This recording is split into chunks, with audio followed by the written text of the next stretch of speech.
chaque scène reflète les tourments du prince et la dualité du pouvoir. La dynastie Bamoun, le trône des braves, basée sur une histoire vraie. Dans l'écho du temps, l'histoire du prince Nchareyen se dessine, une légende gravée dans les âmes des ancêtres. Ce n'est pas une simple quête de pouvoir, mais une recherche de justice, une renaissance forgée dans le feu de la guerre et des sacrifices. Le chemin qu'il arpente est pavé de décisions cruelles, de promesses brisées et de vérités invisibles qui se révèlent au gré de l'épée et du destin.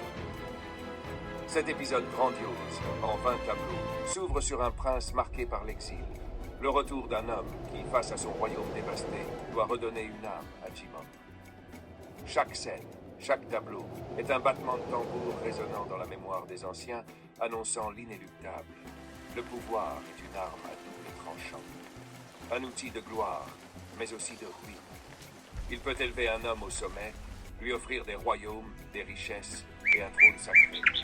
Mais il peut aussi le précipiter dans l'abîme, le dévorer de l'intérieur, le condamner à vivre ses pires démons. Le retour au pays, extérieur, campement sur une colline surplombant Jimom. Dans la lumière dorée du crépuscule, Nchareyen se tient debout, le regard braqué sur son royaume perdu. Le vent fouette son visage, portant avec lui les murmures des ancêtres. Son cœur bat comme un tambour de guerre. Il ferme les yeux un instant, laissant la brise caresser son visage. Puis, résolu, il se tourne vers ses guerriers. L'heure est venue. Ce royaume m'appelle. Le moment est venu. Oui, mon prince, le moment est venu. Nous sommes de tout cœur avec toi. Oui, mon prince, le moment est venu. Le silence pèse dans la grande salle. Les chefs de tribu, assis en demi-cercle, scrutent Nchareyen avec une méfiance palpable. Les torches projettent des ombres vacillantes sur les murs de pierre. Son regard balaye l'assemblée. Il sait que chaque mot prononcé ici déterminera l'avenir du royaume. Il inspire profondément, puis prend la parole. La prophétie des ancêtres. Extérieur, forêt sacrée nuit. Le feu danse dans les yeux du vieux mystique Mawada. Son regard est profond, presque hanté par les voix du passé. L'air est chargé d'encens et d'anciennes prières. Il parle lentement, pesant chaque mot, comme si le futur du prince était suspendu à ses lèvres. Je suis Mawanda. Les ancêtres ont parlé. Le trône ne se gagnera pas sans sacrifice. Tu dois accepter ce destin. Ce n'est pas une guerre, c'est la renaissance du royaume. Nchareyen serre les poings. Le sacrifice semble inévitable, mais lequel? Le sang coulera, certes, mais c'est ton esprit qui sera le plus éprouvé. Pour régner, il faut se défaire de ses faiblesses. Es-tu prêt à perdre une partie de toi-même? Si c'est le prix à payer pour Jimom, alors je l'accepte.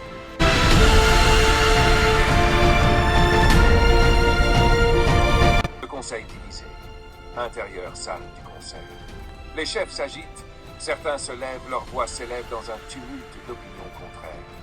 Bumvang, imposant et sévère, se lève et fixe Nchareyen avec défiance. La tension est électrique. Une décision doit être prise. Et elle changera le destin. Tu prétends nous unir, mais tout cela ne sera qu'une guerre de plus. Bumvang, ceci n'est pas une guerre, c'est tout simplement la renaissance du royaume. Les mots sont beaux, prince. Mais comment peux-tu nous promettre la paix quand ton retour réveille les ambitions cachées de chacun? Parce que je ne promets pas seulement la paix. Je promets la justice. Ceux qui se dresseront contre Jimom connaîtront ma colère. Nos forces sont faibles, mais nous avons l'avantage du terrain. Le courage et l'unité feront la différence. Nous n'avons pas le choix. Nous pouvons tendre une embuscade avant l'affrontement. Si nous coupons leur ligne de ravitaillement, ils faibliront. Fais-le. Nous devons être plus malins et agir avec stratagème. Le duel des champions extérieurs chante de bataille. Face à lui, Zongo, chef ennemi, s'avance, un sourire défiant aux lèvres. Les guerriers forment un cercle silencieux autour des deux hommes. La tension est insoutenable. L'air semble s'immobiliser un instant avant que l'acier ne meure. Pieds mugis, les corps s'affrontent. Chaque coup résonne comme un tonnerre. Les muscles se crispent, les souffles se hachent. Le duel s'intensifie, les forces s'affrontent. bord du champ de bataille. Le vieux mystique murmure une incantation, les yeux fermés, les mains levées vers le ciel.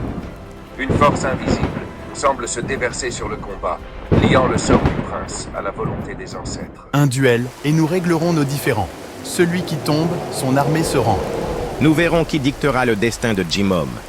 L'unité est notre force, mais chaque homme doit savoir où il se trouve. Tu te bats bien, mais ta place n'est pas sur ce trône. Que les ancêtres en soient témoins, Zongo. Sache que ton orgueil te perdra. La victoire décisive. Extérieur, centre du champ de bataille. Zongo tombe. Le silence s'installe, comme si la terre elle-même retenait son souffle. Ncharien se... La prise de pouvoir, extérieure, cour royale. Le royaume se réorganise, mais la paix est un équilibre fragile. Les alliés se rallient à la cause du prince, mais certains visages cachent encore des ombres.